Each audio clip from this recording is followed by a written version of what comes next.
tocando na banda, tocando nas orquestas, tocando en tríos, tocando nas bandas de música por aí que habían antes, había quizá tantas como hoxe, por exemplo.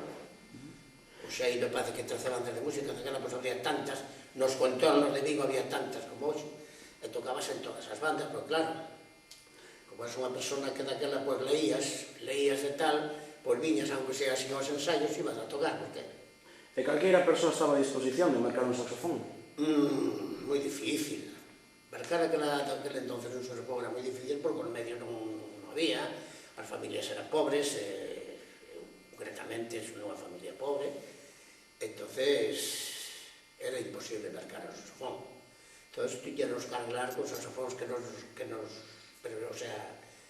daban na banda municipal ou na escola Nieto, que eran uns saxofóns xa bastante antigos, e bueno, pues con eles tíamos que arranxar como podemos, exactamente. E ainda recordo que aquel saxofón, pois a cada dúas portas se lle despegaban os oídos, porque...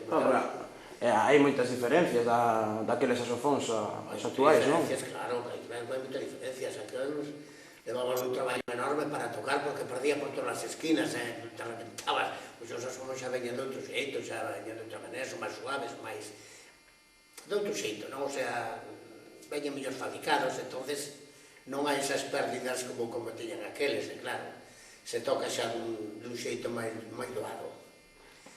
E digo, bueno, pois, iso foi o meu primer contacto coa música, non? Xa digo, cando empecé a estudiar isto oficialmente, xa tiña máis de 30 anos.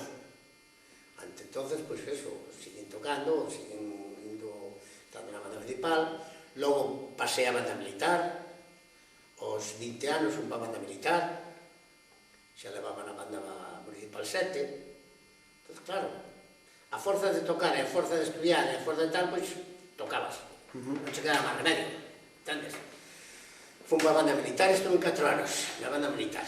Ali se tiña outro saxofón tamén? Me deron outro saxofón tamén, un buffet, aquel mellor máis perfeccionado que tiña na banda municipal. Claro, porque había tantos modelos e marcas como na actualidade. Eu que recorde, non, só había o Martín, había o buffet, eu non conocía o Selmer daquela, había, non sei, o Montserrat, que era un saxofón español, pero non recordo moitos máis. Eu sei que o que tiña, que me deu na banda militar, outro buffet, algo máis perfeccionado que tiña na banda municipal, porque aquel incluso hasta tiña o re sostenido aquí nesta chave, aquí, tiña unha chaviña aquí, que se lle facía que tiña aquí un buraquiño, unha abertura, entón tiña unha chaviña aquí, que tocabas, dabas aquí e dabas o re sostenido, aquí. Entón, depois tiña o sol sostenido aquí articulado, para trinar o sol sostenido, e tiña o re aquí, o re sostenido aquí, neste lado. O lado destas chaves, o tiña aquí neste lado, para trinar o re sostenido. Que era máis perfeccionado, era un buffet para aquel tempo moi avanzado. Pero tamén tiña o mesmo problema, que tiñan os oídos tamén soldados con estaño. A cada 2 por 3 se estaban saltando. Cando había calor, que pasaba do frío ao calor, era moi fácil que un oído se soltara, pois se pasar do paso había que pegarlo con darlle un poquinho de espelma ou de cera, desa. Tiña moitos problemas de afinación, non? Moitos problemas técnicos. E máis estaban en diapasón brillante, non estaban en normal. Daquela os instrumentos todos estaban en diapasón brillante, as bandas de música. Pero así é todo, con diapasón brillante ou non brillante, fomos arranxando para tocar nas orquestas con esos saxofóns. E as orquestas tocaban sin normal, porque os acordeóns estaban normal, os pianos estaban en diapasón normal. E había que afinar, sacarlle o tudel, sacarlle a boquilla, había que arranxar. Arranxar como se pudera. Exacto, había que salir do paso como se pudera. En canto aos boquillas, de que material estaban fabricadas? As boquillas primeras que tuveran viñeron foron de madeira. Boquillas de madeira, que se deterioraban muitísimo, ou se rajaban co calor. Había moitos problemas. Entón, claro, despois... Eran moi robustas, non? Eran moi voluminosas, sí, moi robustas, sí. Entón, claro, a partir de aí, como había moitos problemas coas boquillas que se rajaban, entón foi cando empezaron a vir as de bonita, esas de plástico, vamos, de bonita, non? Xa tiña outro formato, xa eran máis estilizadas, xa empezaron a vir. Logo máis adiante empezaron a vir as boquillas metálicas para o jazz ou para as orquestas, que na banda non se tocaba porque eran unhas boquillas moi duras, moi estridentes.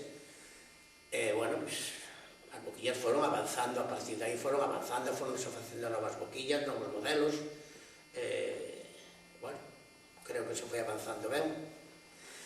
E, por exemplo, as canas eran de mellor calidade que agora? O material é mellor calidade, pero a feitura, a fabricación era bastante rudimentaria entonces. Logo empezaron a vir xa unhas canas bastante ben feitas. Bandora leva moito tempo facendo canas, moitísimos anos, pero o material si era bo porque, como non había tanta demanda, daba tempo a que o material estuvera ben curtido, ben seco.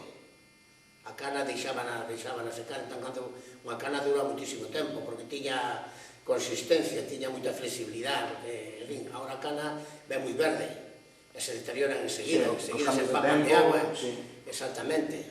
Entón, claro, pero sí, as canas, efectivamente, nunca tuvemos alá moito problemas coas canas.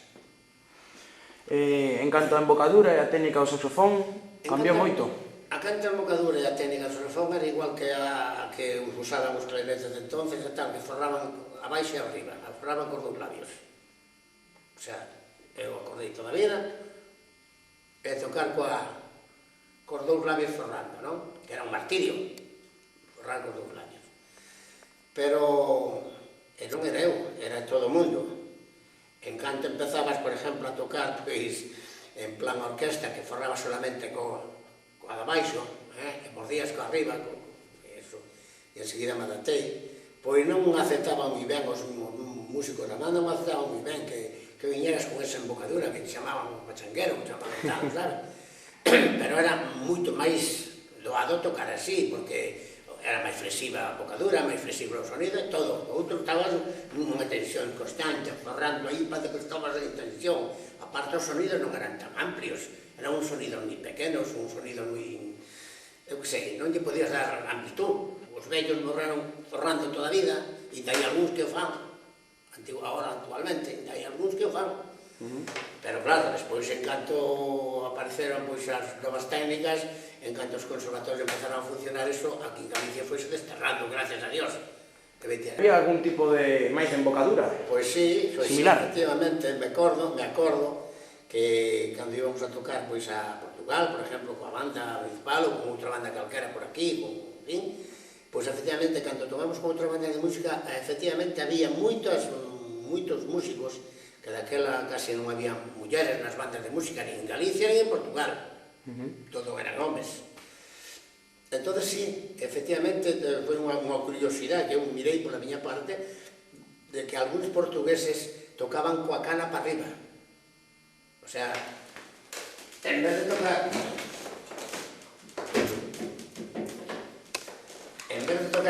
así, coa cana para baixo, aí, volvían a boquilla así do revés.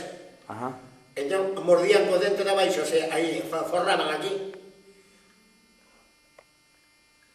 mordían e forraban arriba. E tocaban coa boquilla así, o sea, coa cana volta para arriba, que a mí me extrañou muitísimo. Pero claro, os sonidos non eran... moi alá. Non eran bonitos, eran uns sonidos moi estridentes, uns sonidos moi agaiteirados, o sea, non eran bonitos, non eran... Entón, claro, en Portugal, uns anos para cá cambiou, pero radical. Levou un avance moi grande Portugal, igual que aquí en Galicia tamén se levou un gran avance. Portugal avanzou muitísimo, todo eso está desterrado, o sea, efectivamente. Entón,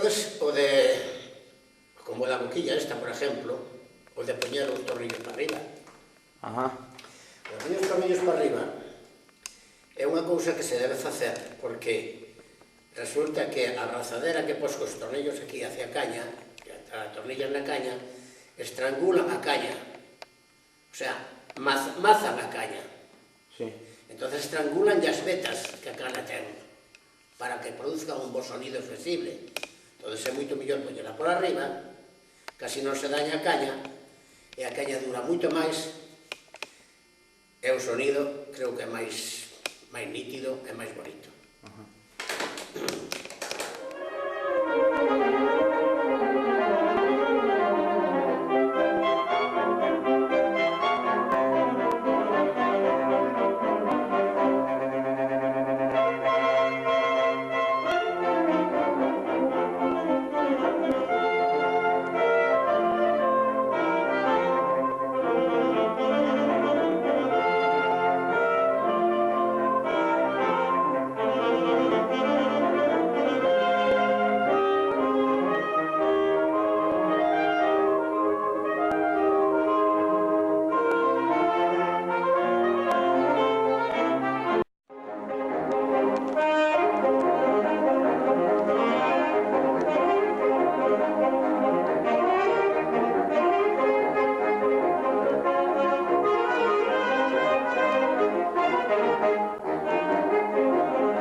Cal foi a súa evolución como saxofonista na banda militar e nas orquestas? Pois na banda militar, bueno, nas orquestas comecei antes de ir para a banda militar xa estando na banda principal xa comecei de ir tocando nas orquestas, non?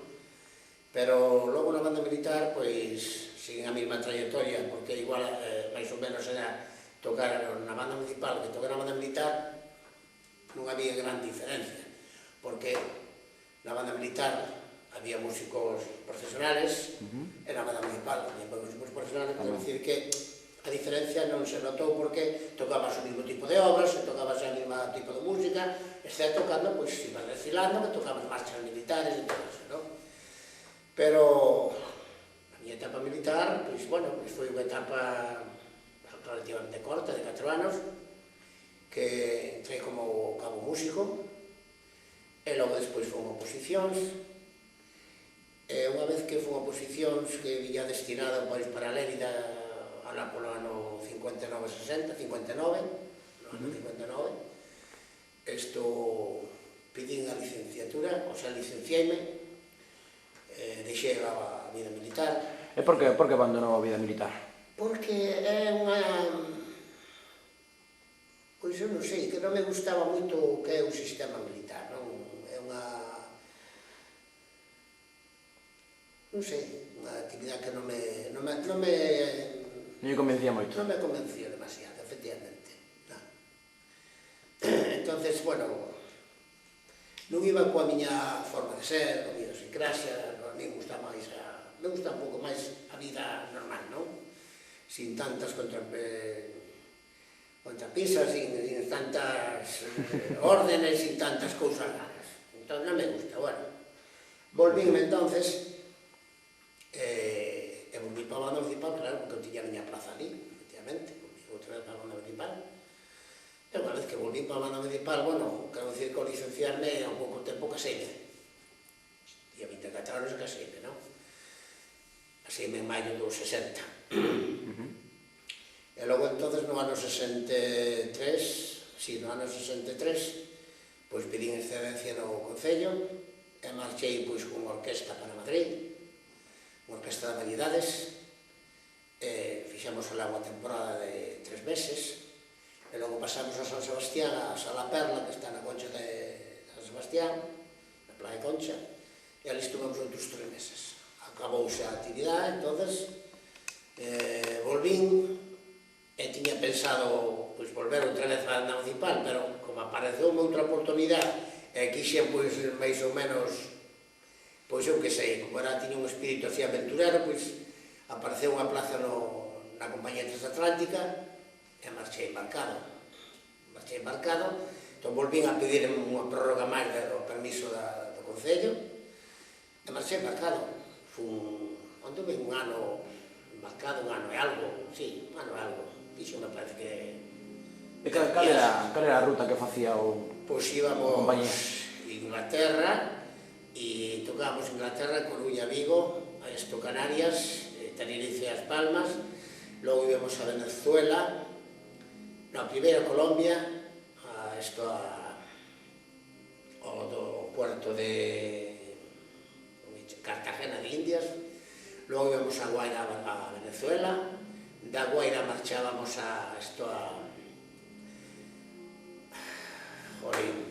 Curazao, de Curazao a... como chamamos máis, moita ruta. Moita ruta, que iban ata o Caribe. Sí, polo Caribe, sí.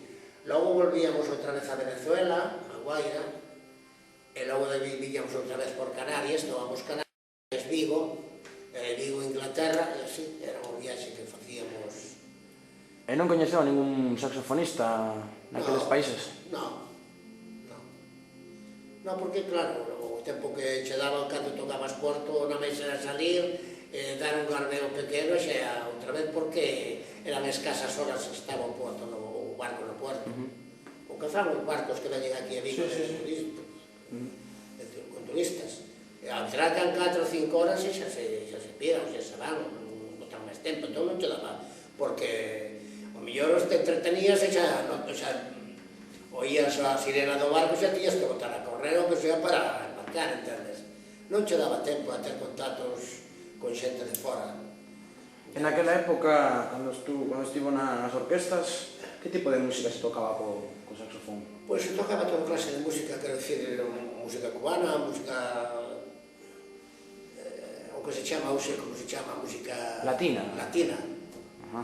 Toda a música latina. Toda clase de música latina, algo de jazz, pasodobles, tangos, valses, de todo. Merengues tamén. Merengues, salsa. exacto, guaracha, de todo. Tocabas de todo, exactamente.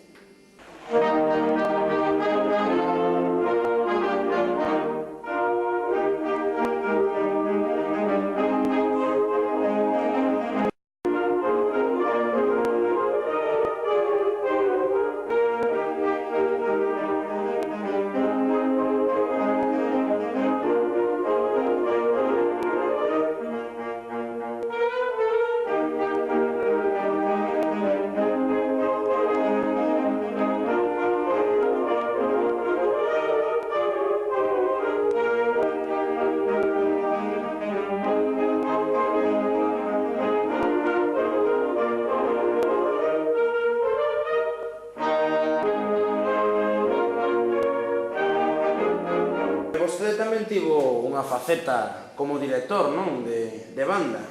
Pois sí, a miña primeira faceta, me acordo que sendo na banda municipal, naquela, pois, claro, había que facerlo, había que arrimar unhas perras a, pois, o que cobrabas, que era pouco naquela, non? Entonces, pois, aparecían así algunhas festillas e tal, para unha sección de 15, 16 ou 18, entón facíamos, na banda facíamos unha sección así axeitada de 15, e foi cando me estrenei ali como director, non iba as festas, non me estrenei.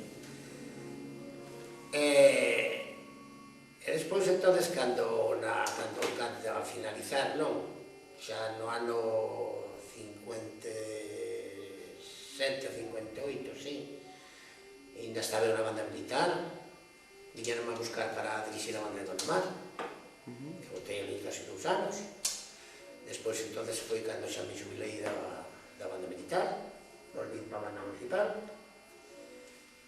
e ao pouco tempo de estar na banda municipal outra vez, bueno, volví para a banda municipal, e despois foi cando tuve a etapa de navegar, a etapa de todo eso, cando volvín e cando estuve na etapa con Madrid e San Sebastián, por as orquestas e... Con Melencha.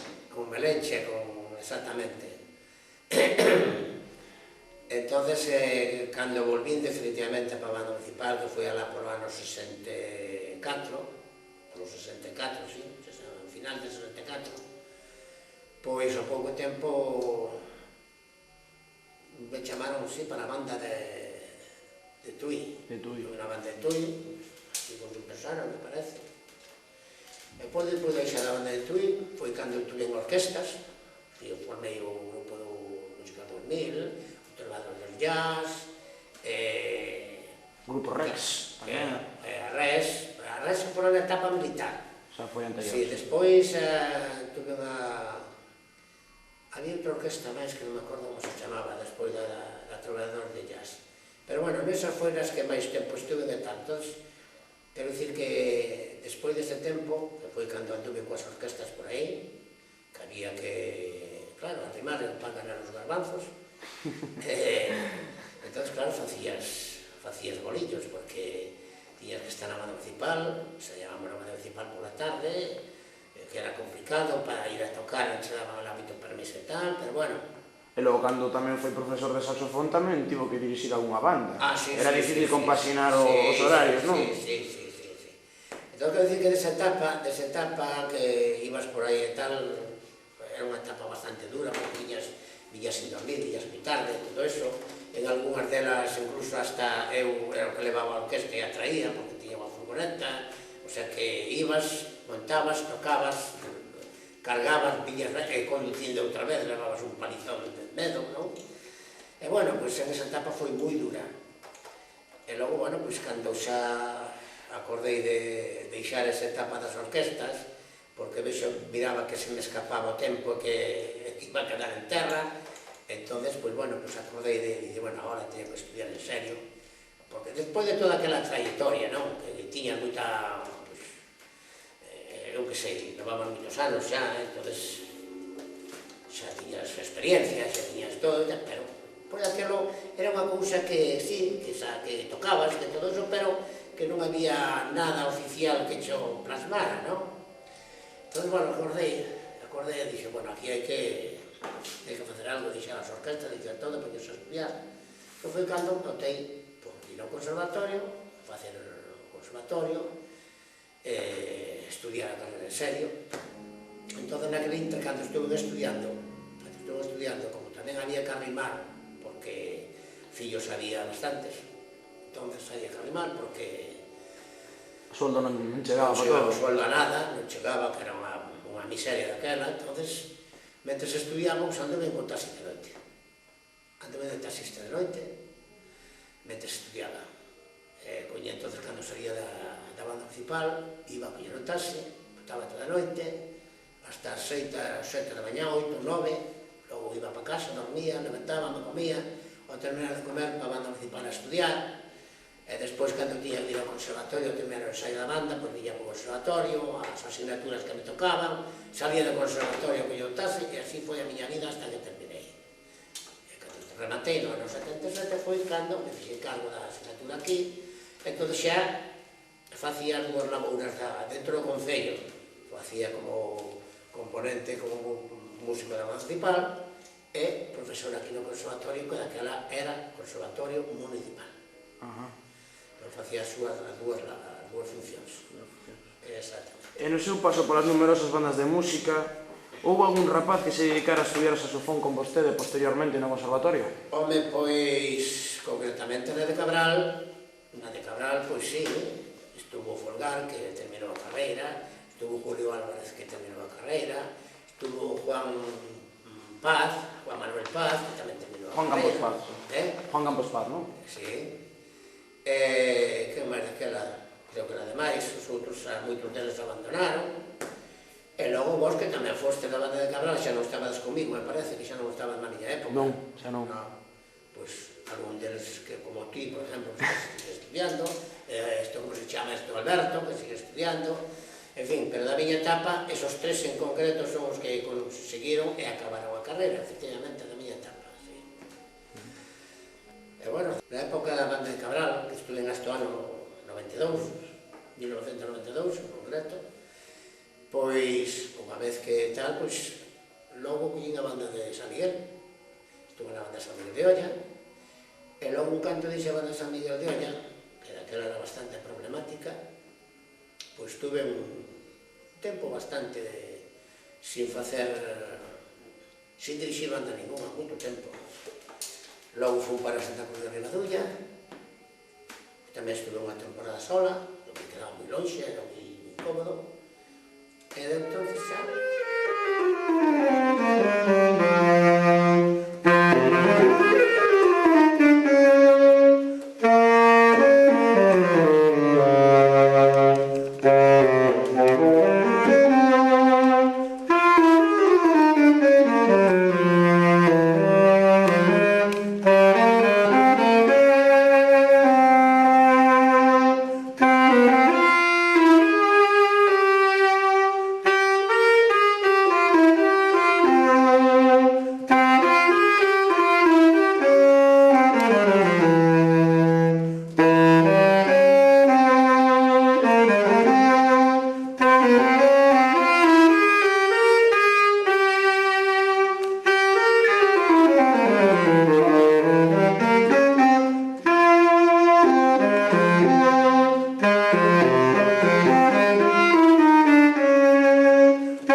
Bueno, Celso, entón, no ano 70 foi cando comezou a estudiar, non? En serio, profesionalmente. Efectivamente, a pesar da trayectoria que eu traía profesional de atrás, de haber tocado moitos anos na banda municipal, na banda militar, pois eu empecé a estudiar no ano 70.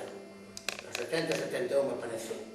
Entón, claro, aparte do conservatorio, por exemplo, cando empecé a estudiar o solfeo, que fixen grado elemental aquí con Diego Sendra, pois fixen o solfeo con José Festarque. E logo, entón, cando terminei o elemental aquí, pois logo despois, entón, estudei por a miña conta.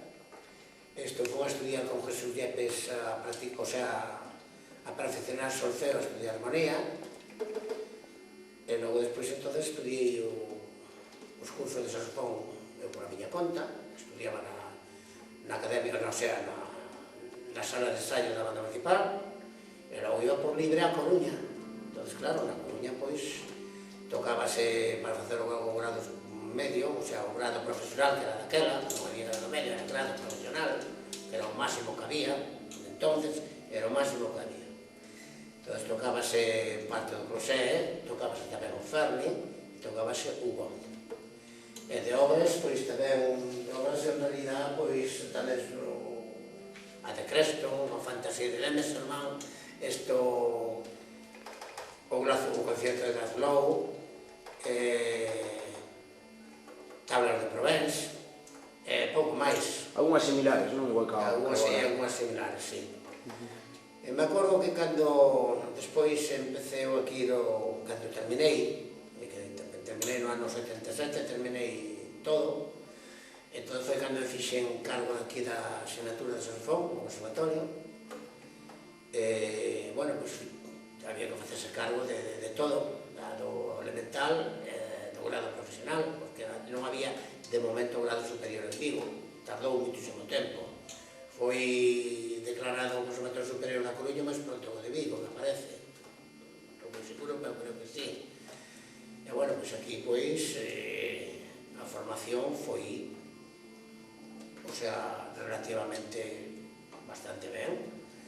Entón, pois, cando facíamos grupos de saxofón, había que arranxar, porque non tíamos así moitos medios para ter obras para tocar en grupos, e arranxábase, pois, de obras, por exemplo, do Xantimino de Beethoven e de cousas así polo estilo, para facer grupos de saxofón. E obras, pois, seguían tocando as obras que, en fin, como o concertino de Bossa, a sonata por Creston, o Tablas de Provence, todas esas obras que se empezaron xa a conocer, que non se conocía moito, porque, claro, nos estábamos... Sí, que era o concertino de cámara de Iber, había o concerto de Boza, tamén, había Escaramuz de Milón, aí sabía, me acorda moito, algún saxofón solo, non? Creo. O parable. Había parable para saxofón solo, efectivamente. Eso para o grado profesional. Para o grado elemental, pois, toca sonatina esportiva de Tercine, tocábase o Luis de Belfort, é unha obra moi bonita, a Fantasía de Messerman, o sea, e logo, claro, na metodoloxía se utilizábase o Crusé, utilizábase o Ferlin, utilizábase, en cuanto utilizábase o saxofón ameno, que era, como se chama, unha parte do saxofón ameno, tiña outro nombre. Tiña outro nombre o saxofón ameno. Xa non me acordo agora. O saxofón ameno que é para grado elemental. Eu recordo tamén o Lacour, Louis Lacour, non? É o Louis Lacour, exactamente, o Louis Lacour. E logo, pois, para o profesional usábamos o Ferlin, tamén a segunda parte, usábamos o Capelle, usábamos o God, bueno, despois os metros de escalas, que eran escalas que traían o Crusé, traía escalas tamén, se facían, pero despois xa puxamos o método de escalas, como se chama, de aquelas progresivas as de Rondeis, me parece, as escalas de Rondeis. Bueno, e así fomos cambiando de control como podemos, a través do tempo, porque, claro, nós estábamos bastante, un pouquiño, anos luz un pouco da rexión valenciana, non? Porque en Valencia, pois, efectivamente, nos levaba un adelanto grandísimo en cuanto a formación musical, en cuanto a formación, sobre todo, do saxofón e de todo eso, nos levaba moito adelanto. E, por exemplo, noutros países, así, en Francia, por exemplo, coñecíase algún Amul, por exemplo? Aquí non conocíamos, eu por lo menos non conocía, non tiña conocimiento de nada, non se me entendes. Empezamos a conocer cando empezamos a abrir un pouco os ollos, empezamos a facer uns cousillos con xente foránea, foi cando empezamos a espabilar un pouco e a aprender e a sacar, vamos, un pouquinho de... Claro, tampouco non había tantas facilidades como agora, non? Non había as facilidades que había, ok, ahora, efectivamente, entendes? O sea, de algún xeito tuvemos que salir adiante como se pudo. E, bueno, aparte, creo que das dificultades que había, creo que os alumnos que salieron de aquí, creo que hubo bastantes alumnos con bastante bon resultado, con bo aproveitamento. En fin, non ten máis. E, por exemplo, cando se creou a asignatura de saxofón no 77, non? Que foi no ano no que comezou vostedes como profesor, que prestixio tiña o saxofón? Pois, de momento, o saxofón era... Tivo unha boa acollida? Tuvo unha boa acollida, o que pasa que era unha asignatura experimental no conservatorio, aquí. Aquí era guitarra e piano, e guitarra e piano, e para de contar. Despois veu clarinete, despois veu trompeta, despois, en fin, empezáronse a ampliar un pouco as asignaturas de vento metal e vento madeira. Pero claro, o vento metal só daba un profesor para todo o vento metal, e clarinete daba clarinete para todo eso, o saxofón daba un para saxofón, en fin, non había oboio, máis tarde, non había fagós, quero dicir que todo foi algo rudimentario que se foi avanzando a través do tempo. Esa é a verdade. E ao longo da súa etapa como profesor no Conservatorio de Vigo formou a moitos saxofonistas. Algúns deles son actualmente mestres de saxofón. Lembrase de algúns? Efectivamente, pois home, está Folgar, está Represas en Coruña, está Julio Álvarez, quen está máis quen máis está? O primo de Represas, José Ángel tamén, quen está máis, hombre? Non me acordo, non ten casi xa nada. Javi da Estrada. Exacto, Javier da Estrada. Está máis, está José Luis de Cangas, que está no instituto. Bueno, logo, claro, habería algúns que acabaron a carreira, pero non exerceron, non? Non exerceron, exactamente, outros abandonaron, moitísimos que abandonaron. Bueno, tamén aprobaron Pablo Estellés, tamén lle deu... Bueno, sí. Deulle clase, non? Terminou tamén con vostedes. Superior aquí comigo, Pablo Estellés, sí. Álvaro tamén fixo aquí, o grado superior comigo. Quen máis fixo aquí o grado superior comigo? Carolina fixo o grado superior comigo. Bueno, sei que tamén está Aleixo, que é de Rondela, está Guillermo 30, que é de Donsal, está Moedo, que é de Alcade, está, quen faltaba máis, Juan Carlos Otero, quen faltaba máis, quen faltaba máis por aí? Xa non... Bueno, Ismael Porto só dixo, que foi o último alumno, non? Que acabou con vostede. E máis, acabou tamén este Dorense, como se chama, hombre?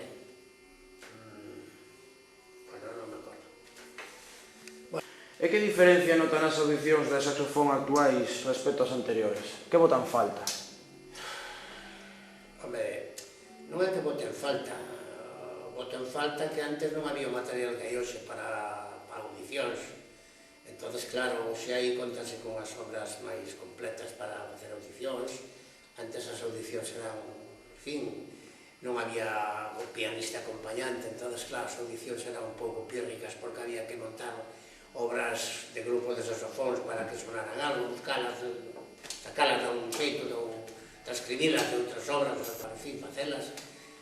Agora, claro, isto cambiou porque agora as audicións son con pianista e hai unha diferencia abismal, non cabe duda. O sea que agora os medios son moito máis doados que antes. Antes carecíamos de moitísimos medios para facer a nosa labor, non?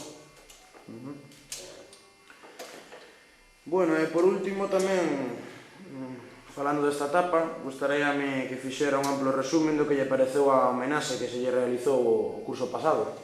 Home, pois, teño que dicir que para mí foi unha grande sorpresa porque non contaba con iso.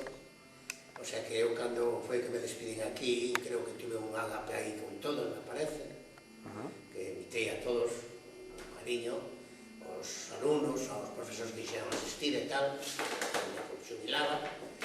Entón, claro, pois, unha vez que me xubilei, pois, como lle prometín a filla que iba a ir a visitarla máis a ver o neto, pois marché a Lanzarote, a pasar o día. Entón, claro, cal é a miña sorpresa que estando eu, pois, indo na guagua a Lanzarote para desplazándome dun lugar a outro, que recibo a chamada do director. De Roberto. De Roberto, claro, Roberto Relova. Entón me dice que de ningún modo que faltara, non sei que día foi, que non sei me acordo que día foi, era pouco de chegarme para que xera. Sí. Entón marchei 11, fui Vigo a 18, me parece, foi a la podía 20, me parece, de maio, cando se me fixo. Sí, terminando o curso, sí, rematando o curso. Foi a la podía 20 ou 20 e tantos. Entón foi unha grande sorpresa que non montaba con eso, claro, que tiña de ser montado un tinglado meu montón, que montou precioso, non? E, bueno, pues que quedé emocionado, non cabe duda que quedé emocionado, porque é lógico que era emocionado, non? Non se esperaba que Alberto Rocha lle dera o saxofón. Non me esperaba, non.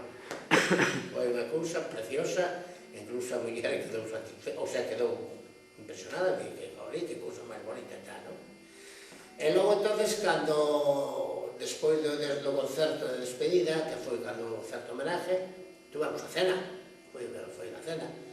E na cena, pois, tamén resultou moi amena, resultou moi ben, o conservatorio tamén se portou magníficamente, e, bueno, pois, salín satisfeito. Non cabe duda que foi unha despedida da miña etapa, pois, bastante completa. Eu penso que moi merecida. Personalmente. Home, non sei se foi merecido ou non, porque eu sempre fui unha persona bastante sencilla, creo que sempre máis ben anduven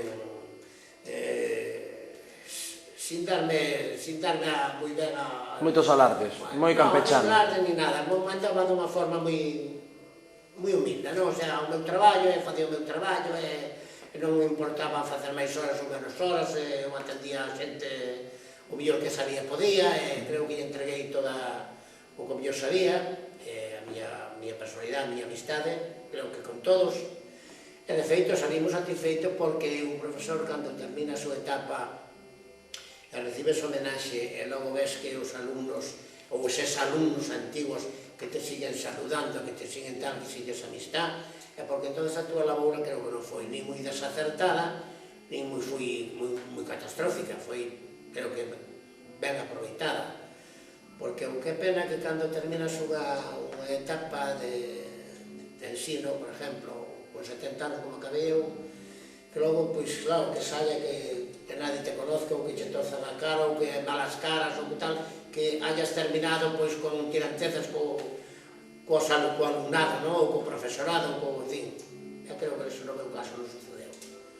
Sempre que non suben un bo, creo que sempre tuve un bo trato, trato afable e tal,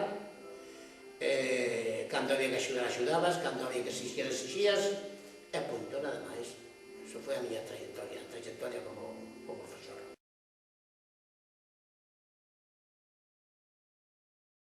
Háblame un poco de tus comienzos y de cuándo conociste a Celso. A Celso lo conocí, yo creo que en los 80, no sé exactamente el año, pero nací en el 71, yo creo que 80-81 como mucho. Lo conocí directamente en el conservatorio, un poco porque mi padre siempre se fijaba en que estaba muy atento a todo lo que era música en televisión, radio y demás. Entonces un día me preguntó si me apetecía estudiar música, que era algo que yo comentaba muchas veces en casa. Y pues nada, se subió al Castro, preguntó qué es lo que había que hacer, me matriculó y lo conocí ese primer año hasta que terminé la carrera, con lo cual lo conocí durante 10-12 años de forma intensiva. Bueno, ¿recuerdas el aula donde empezaste a dar clases con Celso? O sea, la famosa aula 36. Sí, pero de principio no comenzamos en el aula 36. Yo recuerdo que los primeros años todavía no estaba el edificio nuevo y dábamos clase en un aula, creo que en el sótano del primer edificio, y lo que sí recuerdo perfectamente es que no tenía ventanas, que tenía una de las paredes era semicircular, era una especie de zulo donde Celso se pasaba 5 o 6 horas consecutivas al día. Y Bueno, con los años fuimos rotando de aulas hasta que se terminó el edificio nuevo y sí que recuerdo que creo que los 2 últimos años de superior los cursamos ya en el aula 36. Bueno, ¿y en qué influyó sobre ti a la hora de crecer como músico? Bueno, yo creo que le debo muchas cosas, porque aunque el trabajo de aula desde los primeros cursos era duro, bueno, intenso podemos decir, muchísimos estudios, muchísimas obras. Recuerdo que en el primer pase de grado tocábamos ya 3 obras con acompañamiento de piano, el número de estudios exigido no se bajaba, había que darlo, pero también recuerdo que siempre que podíamos tener un problema puntual, siempre se portó muy bien con nosotros, o por lo menos con la gente que él tenía claro que teníamos interés por dedicarnos a la música, más o menos en serio, aunque a esa edad todavía éramos... O sea que se exigía mucho más, ¿no? Antes que ahora. Pues no lo sé, pero a mí me parecía duro en ese momento, eso sin duda. Quizá al principio sí, también porque se empezaba a estudiar con un año previo de lenguaje musical, Ajá. incluso a veces 2, porque yo recuerdo que cuando empecé todavía había un año que se llamaba preparatorio y luego empezaba primero, con lo cual la gente ya sabía leer un mínimo para poder empezar a tocar. Ahora, por ejemplo, se empieza de 0, entonces es mucho más complicado porque hay que aprender a leer las notas básicas y a tocarlas casi al mismo tiempo. Y sí que era duro en ese sentido, sobre todo porque cuando estudiábamos en el colegio también las jornadas eran de mañana y de tarde. Recuerdo clases los sábados en el conservatorio, cosa que luego ya se abandonó claramente. Pero sí que puedo decir que siempre nos ayudó también y siempre nos animó cuando veía esas épocas de dudas, esas épocas malas. En ese sentido estoy muy agradecido.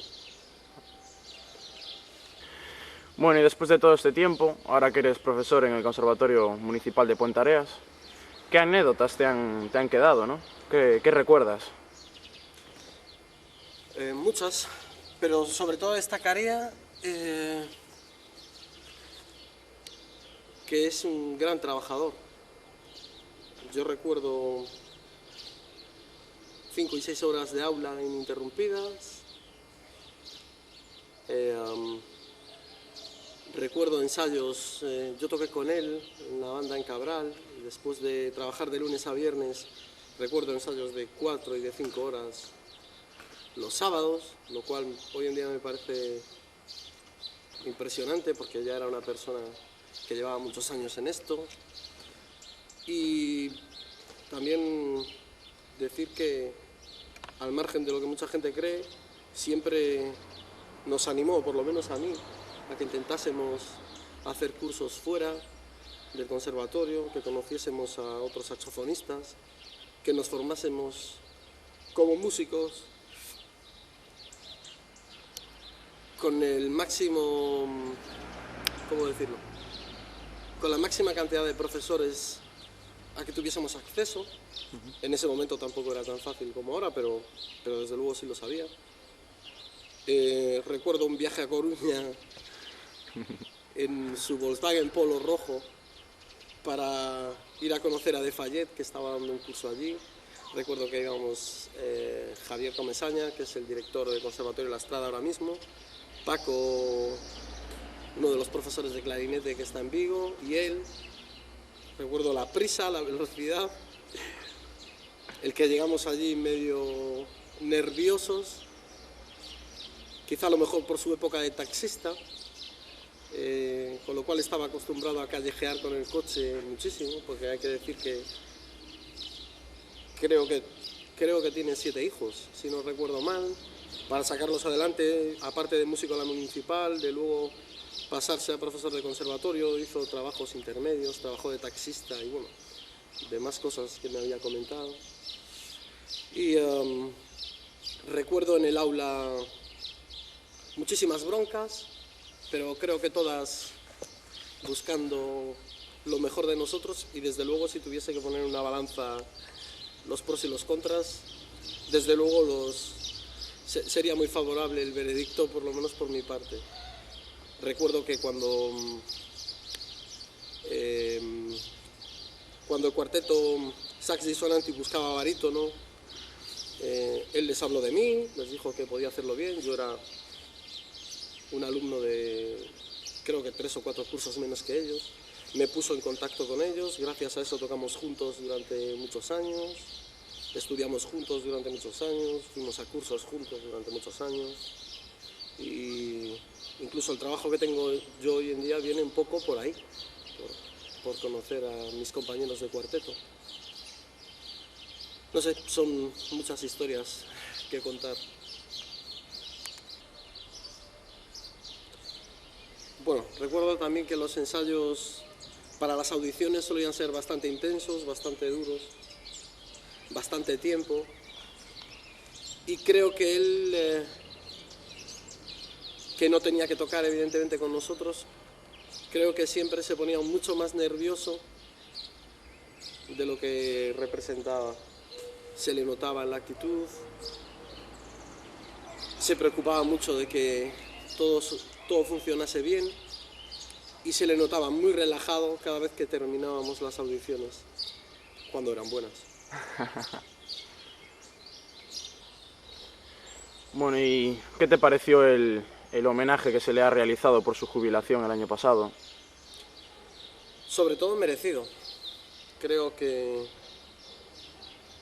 es lo mínimo exigible para una persona que trabajó tanto y que formó a tantos músicos, porque yo creo que una gran parte de los profesores que actualmente están dando clase en conservatorios, por lo menos gallegos, incluso alguna gente que estudió fuera, se formó con él. Y no solo destacar a la gente que nos dedicamos a nivel profesional, sino yo creo que fueron cientos de alumnos que pasaron por su aula. Y creo que la dedicación siempre fue máxima por su parte. Yo me sentí tremendamente emocionado, si tengo que ser sincero, porque creo que se lo merecía. Creo que él lo disfrutó muchísimo.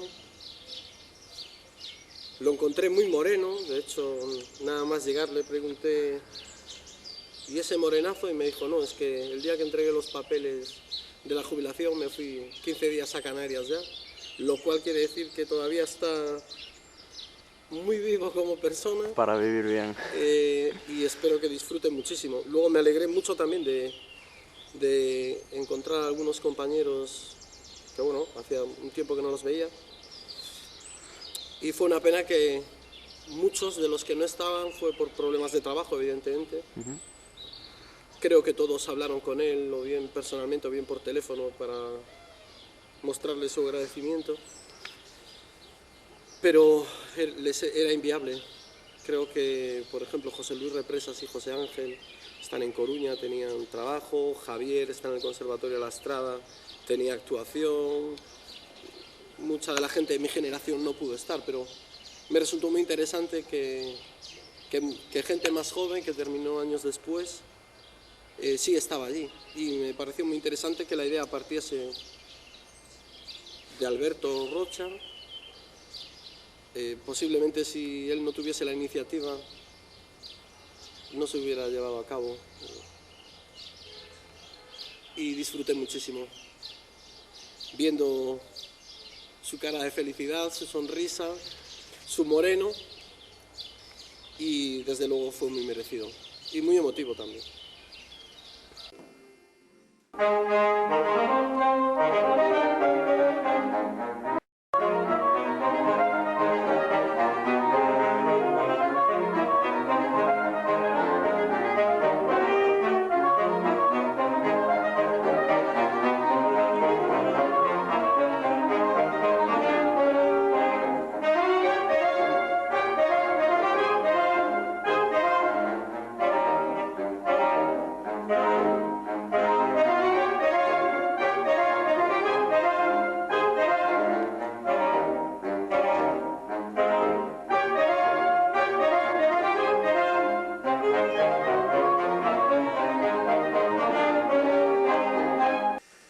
Bueno,